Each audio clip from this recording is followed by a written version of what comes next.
I'm not really from the blogging, internet type of generation. I'm kind of old school. And I suppose all that stuff really has some value to it. But as I wrote recently, it really just burdens my heart, you know. You see all these young men blogging and fighting over theological nuances. And in a way, many of them haven't lived long enough to even know or at least experience what they're talking about. And we'll sit there and we'll fill up the internet with this kind of stuff when there's literally billions of people who've not heard the gospel. I mean, it's insane. If you're listening to this and you're a young man, this is probably not your time to write a book and change the world or have a blog that gets hits from all over the planet. This is your time to prepare yourself to become a man of God. Not to be on the internet, but to be alone with God in prayer until He pours out His Spirit on you and makes you a useful servant. And then go out and don't be involved in pouring water on a land that's saturated. Go out with your life and preach the gospel to the nations that don't know Christ. Why be alive? The need is tremendous. But I'm not going to tell you that the need is so tremendous and God won't get it done without you. God will get it done without you. But what a loss. What a loss of joy.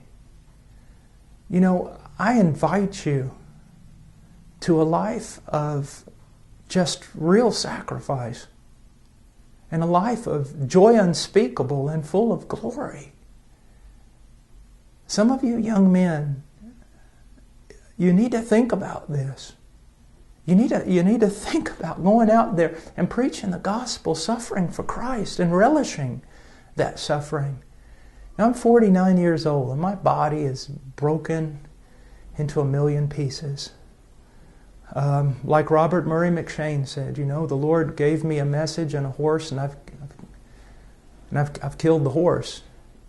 And I feel that way, but I can tell you this, I'm glad. I'm glad. He's worth dying for, young men. And don't waste your life trying to be a theological expert to a bunch of people who already probably know more than you do. Get out there and preach the gospel. Go to the fields. Go to the places where it's dark. Preach the gospel of Jesus Christ. There's, you know, right now I'm just rejoicing in what God's doing in India and Nepal, but there's Tibet. You know, I ask God, when are you going to open the door for Tibet? And China? And when are you going to open the door for Mongolia? A friend of mine out in California, an acquaintance of mine, Larry Pan, he has on his website or whatever, he said that he would rather be on the front lines preaching than jostling for prominence on the stage. Young men, go somewhere and die, that only God and hell will know your name. God because He loves you, and His Spirit is powerful upon you, and hell because hell hates you. Go somewhere and preach the gospel. You know, I sometimes read the Puritans, and I like the Puritans a lot, and Martin Lloyd-Jones and Charles Spurgeon, and then I look at the modern day preachers that we have been so blessed with. You know, men like John MacArthur and John Piper and Joel Beakey and so many brilliant men, Wayne Grudem and all these men. They're older men and they've studied a lot and God's given them a voice. Young men, don't try to be them, at least not now. And don't think that America needs you so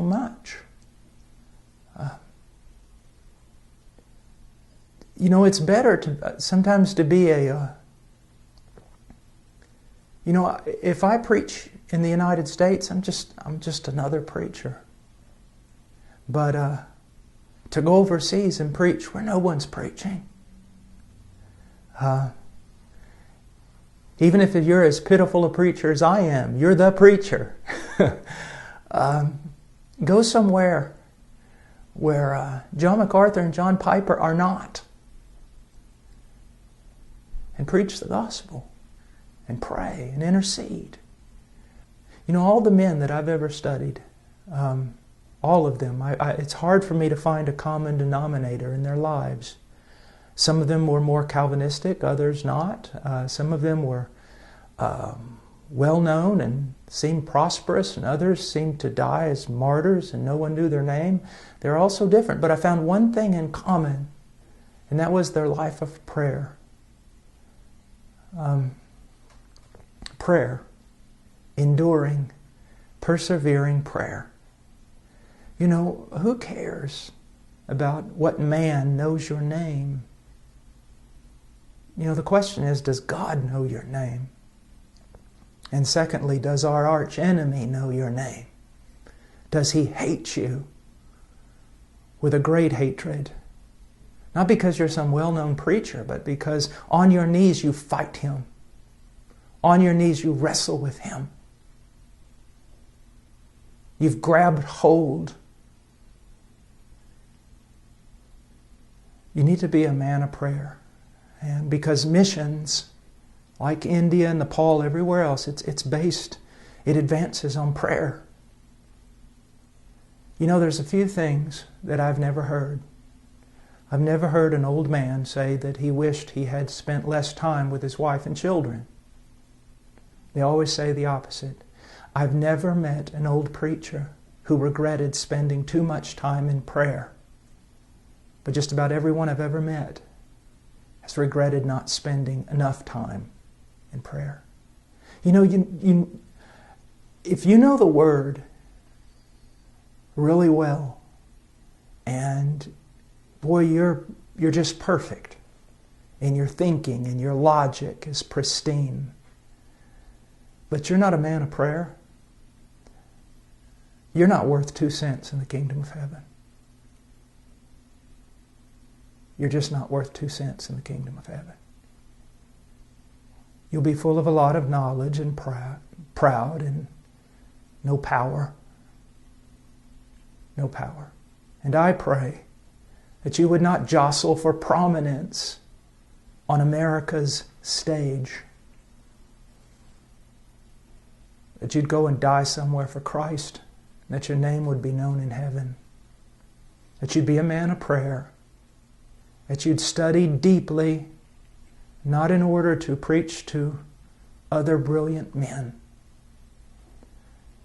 but to preach properly to those who have never heard, and to pastors whom God has raised up in foreign lands who've never had the privilege of studying as you have had the privilege to study.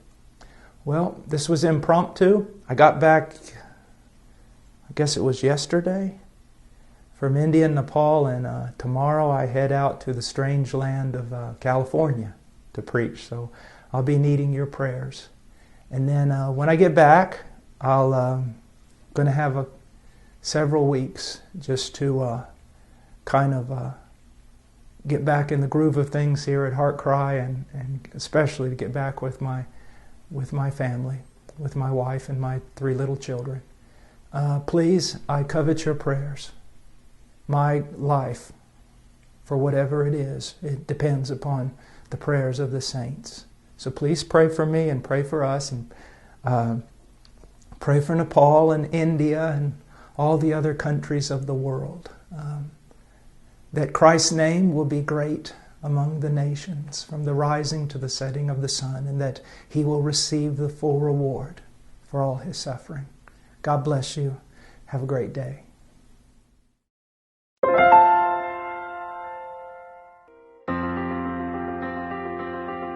Please visit our website at heartcrymissionary.com There you will find information about the ministry, our purpose, beliefs and methodologies, and extensive information about the missionaries we are privileged to serve.